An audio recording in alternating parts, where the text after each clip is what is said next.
বাক যত আন্দোলন হয় না কেন, যা কিছু নিয়েই হোক না কেন, মানে শাহবাগ আন্দোলন করতেই হবে।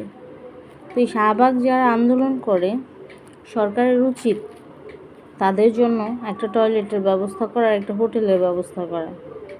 যা কিছু করব শাহবাগ, সব কিছু মানে হাঁকবো, মুতবো, ঠিক আছে, ফাঁদবো, খাইবো, সব শাহবাগ, ঠিক আছে। আর এই যে ছাত্ররা যারা 2 দিন আগেও আওয়ামী লীগ নিষিদ্ধ করলো, হ্যাঁ, আন্দোলন করে, আজকে তারা শাহবাগ গেছে, যমুনা ঘেরাও করতে গেছে, ঠিক আছে। তো তাদের জন্য এটাই হওয়া উচিত আমি মনে করি। তো তাদের জন্য সুব্যবস্থা করা উচিত সরকারের।